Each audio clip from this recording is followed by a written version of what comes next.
자, 우리가 파워포인트에서 이런 사진을 활용할 때 지금은 슬라이드 쇼의 슬라이드의 크기가 16:9 화면인데 사진은 보통 4:3 가로 세로 비율을 그렇게 쓰고 있기 때문에 이렇게 빈 공간이 생기게 되죠. 양옆으로. 그러면은 이런 사진을 슬라이드에 꽉 채우게 사용하기 위해서는 보통은 보게 되면 이렇게 사진이 있다고 하면은 이거를 자르기 메뉴를 이용해서 가로 세로 비율을 16:9로 이렇게 잘라낸 다음에 이렇게 비율에 맞지 않는 부분을 없애버려서 이거를 이런 식으로 슬라이드에 맞게 확대 축소를 해서 사용하게 됩니다. 또 이렇게 쓸 수도 있는데 우리가 여기서 한번 보려고 하는 거는 이렇게 그림이 있을 때 이쪽에 빈 공간이 있게 되면 이 빈 공간을 원래 그림의 배경을 좀 확장해서 여기 지금 이제 이렇게 당연히 우리가 보게 되면 이게 연결한 어떤 부분이 있겠죠. 이렇게 해서 꽉 채워서 쓰고 싶을 때는 어떻게 하면 되느냐, 그걸 한번 해보려고 하는 거거든요. 그래서 이제 잘라서 쓰면 되지만 이 원본을 그대로 살리면서 추가로 이 빈 공간에 없던 배경을 연장해서 사용할 수는 없겠는지 그걸 한번 확인해 보려고 하는 겁니다. 이런 사진인 경우에는 사실은 이렇게 경계선을 잡아다녀서 확대를 시키면 되죠. 확대를 시켜도 사실은 원본이, 자, 원본하고 한번 확인해 보겠습니다.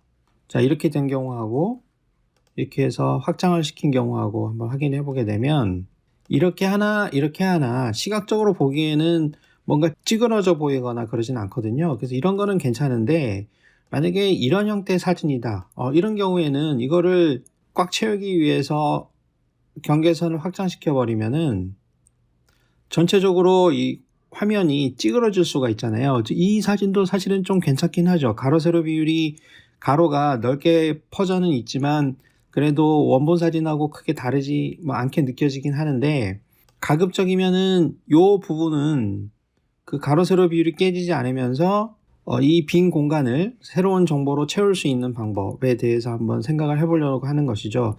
자, 그런 경우에는 자, 이렇게 할 수 있습니다.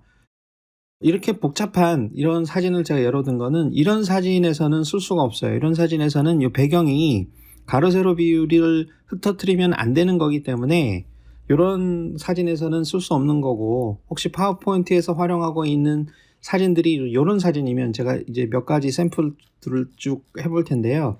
이런 사진이면 이런 방법을 쓸 수 있어요. 여기서는 보게 되면 이 부분은 가로 세로 비율이 찌그러지면 안 되지만 이 부분은 사실은 그런 게 크게 상관이 없거든요. 여기 해변의 사진처럼. 그래서 어떻게 하는 거냐 그러면, 자, 이거를 하나 끝으로 이렇게 보냅니다. 맞춰져 있죠. 그럼 이쪽은 더 채울 필요가 없죠. 이쪽만 채우면 되겠죠. 그럴 경우에는 이거를 하나 복사해요. 컨트롤 D를 눌러서 똑같은 사진을 하나 만들었습니다. 자, 이거를 겹칩니다. 정확하게 겹쳐야 됩니다. 그 다음에 그림 서식에서 자르기를 누르고 잘라내는데 요 남겨둬야 되는 부분은 놔두고 요 부분, 그러니까 가급적이면 이 공간을 최대로 쓸 수 있으면 좋습니다. 이렇게 연결을 하고, 자, 요렇게만 남겨놓고 그러면 이제 잘라져 있는 거죠. 그래서 이 잘라져 있는 그림을 확대를 시키는 거예요. 이렇게 그 왼쪽 끝을 끌어서. 그러면은 이렇게 보면은 요게 잘라낸 부분도 경계선이 티나지가 않습니다. 이렇게 하면서 요거는 가로 세로 비율이 찌그러도 상관없죠. 그러면은 이 높낮이를 아까 16:9로 했으면은 요만큼이 잘라져 나갔을 텐데, 그렇죠, 분명히.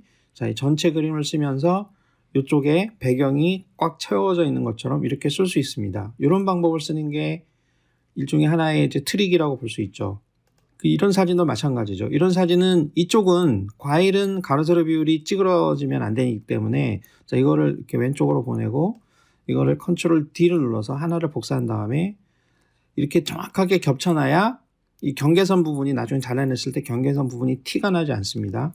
자, 자르기를 눌러서 최대한 내가 활용할 수 있는 부분만큼 이렇게 잘라냅니다. 그럼 이제 남겨진 부분을 가지고 확대를 시킵니다. 이렇게. 이것도 마찬가지로 원래 이쪽 배경이 이런 식으로 존재했던 것처럼 이렇게 쓸 수 있죠. 그림이 아주 깨끗하게 나온 것 같아요. 그 다음에 이런 경우는 제가 이제 두 가지를 하려고 하는데, 왼쪽으로 확대하는 경우, 오른쪽으로 확대하는 경우, 그러니까 이쪽으로 확대할 수도 있고 이렇게 확대할 수도 있잖아요. 그렇기 때문에 요거를 그 양옆으로 이제 확대하는 경우, 그러니까 왼쪽으로만 확대하는 경우, 오른쪽으로만 확대하는 경우를 한번 해보고 양쪽으로 확대하는 경우를 다 해보겠습니다. 그래서 이거를 오른쪽으로 붙이면 이쪽을 확대하겠다는 거죠.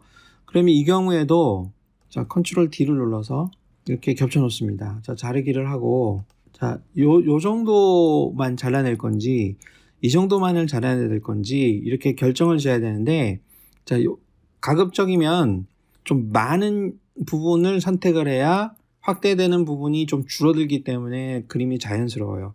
그러니까 이거를 한 요 정도까지만 했다 그러면 너무 이 부분이 일관되게 보이잖아요. 그러니까 이제 연결이 좀 부자연스럽게 보입니다. 이렇게. 그렇기 때문에 이런 거를 할 때는 가급적이면 좀 정보의 양을 좀 많이 갖고 가기 위해서 가급적이면 좀 이렇게 좀 많이 해주는 게 좋아요. 이렇게 많이 해주고 최대한으로요. 이렇게 끌어줘야 아까보다는 좀 더 자연스러운 그런 화면이 됩니다. 그 다음에 이것도 오른쪽으로 확대를 시킨다고 했을 때는 이거 일단 나중에 또 써야 되기 때문에 또 복사 하나 해놓을게요.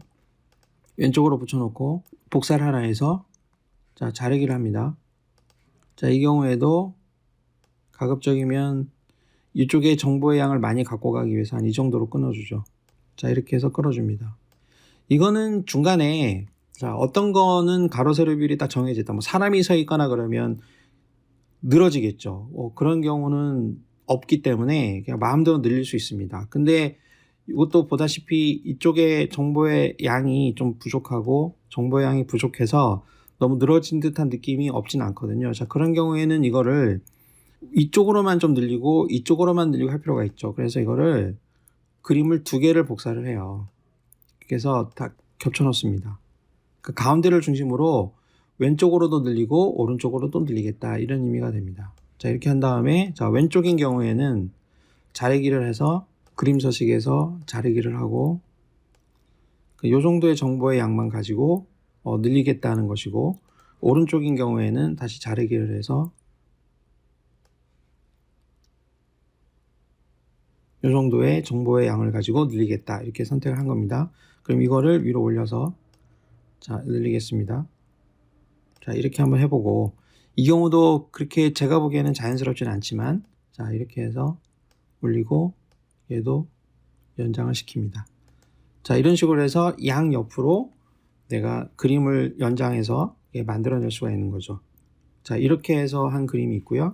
지금 연결되는 부분이, 겹치는 부분이 굉장히 자연스럽죠.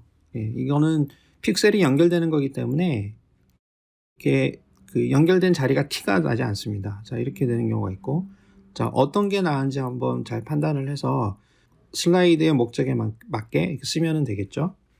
자, 그 다음에는 이런 사진은 굉장히 좋은 사진이죠. 그 배경을 연장하기에 옆으로 옮긴 다음에 컨트롤 D를 누르고 자, 겹치고 그림 서식에서 자르기를 해서 이 사람의 손 모양은 절대 가로 세로 비율이 찌그러지면 안 되니까 이 정도까지 끌어주고 그대로 그 잘라낸 그림을 확대를 시켜주면 됩니다. 그러면 이것도 굉장히 자연스러운 그림이 됩니다. 자, 근데 이거 같은 경우에는 좀 조심하기 위해서 이런 사진 한번 예로 들어봤는데요. 예를 들어서 이쪽을 이제 연장을 써야 되겠죠. 이쪽 부분은 그대로 써야 되니까. 자, 오른쪽으로 왼쪽으로 붙이고 하나를 복사해서 겹칩니다. 자, 그 다음에 자르기를 해보겠습니다. 그럼 최대한 정보량을 갖고 가기 위해서 한 이 정도를 했다고 쳐요. 그러면은 자, 이거를 늘려보겠습니다. 그러면은 여기가 늘어난 건 좋은데 여기 하늘의 뭐 경계는 상관이 없지만 여기는 너무 티가 나죠. 이렇게 자연스럽게 경사가 형성되는 게 아니라 여기서 급격히 꺾여 버리거든요. 여기가 연장이 된 거니까.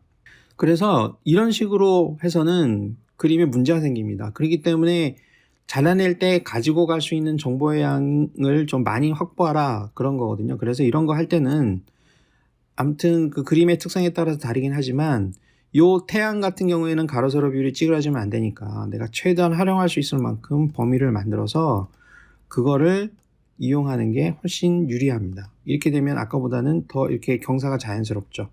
그렇게 해서 이거를 슬라이드 배경으로 이렇게 활용할 수가 있게 됩니다. 그러면은 전혀 티가 나지 않고 괜찮은 그림이 됩니다. 이쪽으로 왼쪽으로 확대시킬 때도 이런 비율이 늘어질 가능성이 있거든요. 그렇기 때문에 이거 왼쪽으로 확장시키기에는 적합한 사진은 아니죠. 자, 이제 요거는 이제 마지막 예인데, 이거는 요 중간을 늘리고 싶은 거예요. 중간을. 이거를 왼쪽으로 붙이고 오른쪽으로 붙이고 중간을 늘리고 싶은 경우에 해당이 될 텐데, 자, 이런 경우에는 그림이 3개가 필요합니다. 원본하고 왼쪽으로 갈 거, 오른쪽으로 갈 거, 이렇게 생각해야 되는데, 이거는 가운데 갈 거고요. 가운데 있는 거는 자, 오른쪽으로 갈 거라고 생각하면 됩니다. 자, 그러면 이건 어떻게 하는 거냐 그러면 제가 제일 위에 걸 선택했죠. 자, 이거는 위치가 똑같아야 돼요. 그러니까 잘라내는 게 경계선에 문제가 생기지 않습니다. 자르기를 해서 요 자르기의 폭을 왼쪽으로 최대한 끌어주고, 그럼 얘는 왼쪽으로 갈 거예요. 두 번째 거는 자르기를 눌러서 자, 오른쪽으로 최대한 맞춰줍니다. 이까지 되겠죠. 여기는 가로 세로 비율이 찌그러지면 안 되니까. 그래서 지금 옮기면 안 되고요. 요 라인을 가이드 삼기 위해서 요 뒤에 있는 그림은 지금 절대로 이동시키면 안 됩니다. 다 자르기를 다시 누르고 가운데 있어야 되는 애를 딱 맞춰서 일치시키고 얘도 잡아다녀서 이렇게 쭉 일치를 시킵니다. 그러면 사실 된 거예요. 그러면 이 세 부분으로 나눠 있죠. 그럼 얘는 왼쪽 끝으로 보내고 얘는 오른쪽 끝으로 보내고, 자, 얘는 일단 경계선을 왼쪽이든 오른쪽이든 일단 맞춘 다음에, 그러면은 이걸 정확하게 맞추면 이 틈이 벌어지지가 않죠. 이거를 늘려주면 되죠. 자, 이거를 늘려주면은 이런 형태로 가운데 부분이 아주 넉넉한 그런 사진으로 변형시킬 수 있습니다. 굉장히 유용한 기능이고, 아까도 얘기했지만 이런 복잡한 거는 어차피 그래픽 프로그램으로도 다루기 어렵습니다. 그리고 이제 이 전문적으로 그래픽을 처리해주는 프로그램에서도 이런 거 다룰 때는 보통은 이제 이쪽에 있는 경계선에 있는 내용을 참고해서 뭐 인공지능이든 기계학습 형태로 이쪽 배경을 추론해서 그려주는 경우도 있지만, 그래픽 프로그램을 쓸 때도 이런 약간은 단순한 배경인 경우, 뭐 이렇게 단순하지도 않지만 가로 세로 비율이 바뀌어도 그렇게 지장을 주지 않는 이제 그런 그림인 경우에는 그래픽 프로그램에서도 이런 식으로 그 배경을 추가해서 만들어주기도 합니다. 그래서 이런 식으로 한번 이제 필요한 경우에 그림을 변형시킬 수 있는 방법을 사용하면 좀 재미있을 것 같습니다.